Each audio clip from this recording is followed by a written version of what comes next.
So moved. There cannot be a discussion unless you have at least a second for discussion. So moved. Second. Okay, so we have a motion and a second.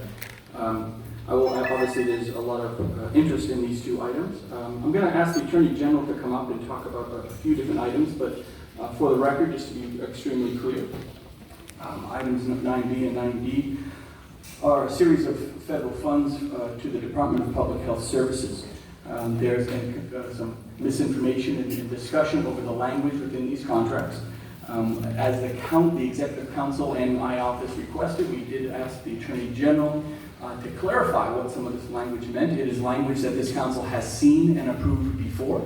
It is language similar to other federal funds that have come into the state before. This is not the first time we've seen any of this language. So again,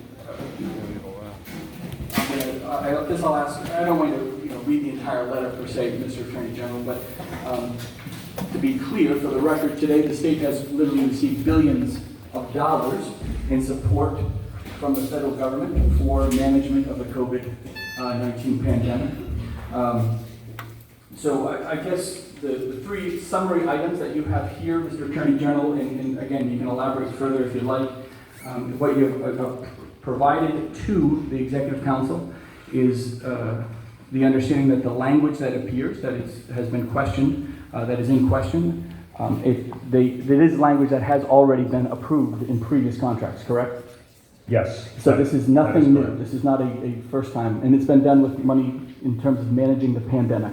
Yes, that's correct. And is it? And maybe this is more of a question for the commissioner. Are you understanding that it's likely that we'll see similar language in the future? There's no reason to think that this is going to be the last that we see of this. Yes, we expect that.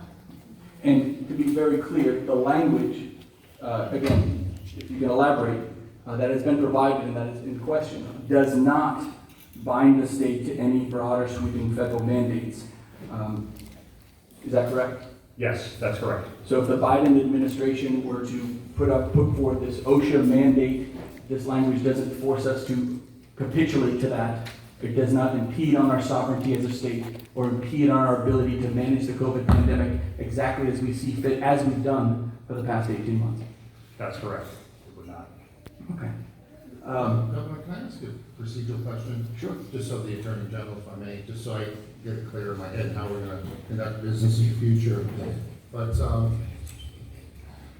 end of last week, there was an understanding that the information that you were going to provide was attorney-client privilege information, and that this was information that was going to be brought before governing council.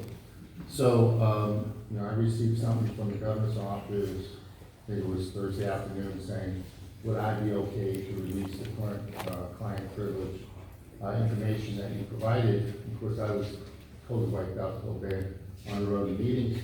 And subsequently, on Friday, I had a funeral to attend. So I really didn't get a chance to read your opinion until late Friday afternoon. So, but apparently this was released to the press, this information that you had provided to the governing council. So I just wanted to know, as far as who had the releasing authority, and is it the governing council that releases this?